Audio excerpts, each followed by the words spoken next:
Hey everyone and welcome back to This Week in Space. This week we've got a packed episode. A successful Falcon Heavy launch, a major update to NASA's Artemis timeline, new developments around Starship and even a debate about whether Pluto should be a planet again. Let's dive in. SpaceX successfully launched another Falcon Heavy mission at the end of April. Once again demonstrating the raw power and reliability of the world's most powerful operational rocket. But even with that success, it's important to remember, launches are never routine. Scrubs, delays and last-minute holds are part of the process. Spaceflight still operates at the absolute edge of engineering, and Falcon Heavy is a perfect example of that balance between reliability and complexity. Now let's talk about Starship. Flight 12 is expected soon, and SpaceX is continuing rapid testing of boosters, engines and launch infrastructure. But the real challenge is not just launching Starship, it's what comes next. To support NASA's moon missions, SpaceX must demonstrate something that has never been done before: orbital propellant transfer. That means refueling Starship in space. Without that, the human landing system version of Starship cannot reach the moon and land safely. This is one of the hardest engineering challenges in modern spaceflight and a critical milestone for the entire Artemis program. Now to one of the biggest updates this week. NASA's Artemis timeline has evolved. Artemis II already flew astronauts around the moon in April 2026. A historic achievement. As we already know, Artemis III will no longer attempt the lunar landing. Instead, it is planned as a test mission in Earth orbit. The goal is to practice something essential: rendezvous and docking. Astronauts will launch aboard Orion and then dock with one or possibly both of the lunar landers being developed by SpaceX and Blue Origin. This mission is now expected around 2027. Think of it like Apollo 9, a full system test before committing to a landing. And that landing is now planned for Artemis IV around 2028. So the timeline didn't just slip, the strategy evolved.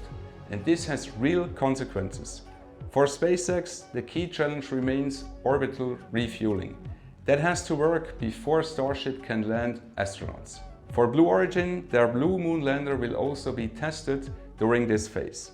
So Artemis III becomes something new. A critical proving ground for both lunar systems. And with this extra time, both companies now have more room to develop and refine their technologies. Now for something a bit different. NASA Administrator Jared Isaacman recently made headlines. He said he supports the idea of making Pluto a planet again. Pluto was reclassified as a dwarf planet back in 2006, after scientists introduced a stricter definition of what counts as a planet. Isaacman's comment doesn't change that classification, but it shows something interesting. Even today, fundamental questions in space science are still debated. Now to propulsion technology. Astrobotic is working on something very advanced: a rotating detonation rocket engine. Unlike traditional engines that burn fuel continuously, this system uses controlled explosions, detonations, to generate thrust. The result could be high efficiency, more compact engines, and entirely new design possibilities. But this is still experimental. We're seeing early testing, no operational systems yet. While SpaceX dominates headlines, Rocket Lab is making a serious move. Neutron is their next generation rocket. This isn't a small launcher like Electron. Neutron is designed to compete with Falcon 9, be reusable and support large satellite constellations. The first launch is expected soon. And if successful, Rocket Lab could become a major competitor in the launch market. On Mars, NASA's Curiosity rover is still delivering results. New findings continue to refine our understanding of the planet's geology and past environment. Even after years on the surface, Curiosity remains one of the most valuable scientific tools on another planet. So what does this week tell us? Space exploration is accelerating, but not in a straight line. Timelines shift, strategies evolve, technologies face challenges.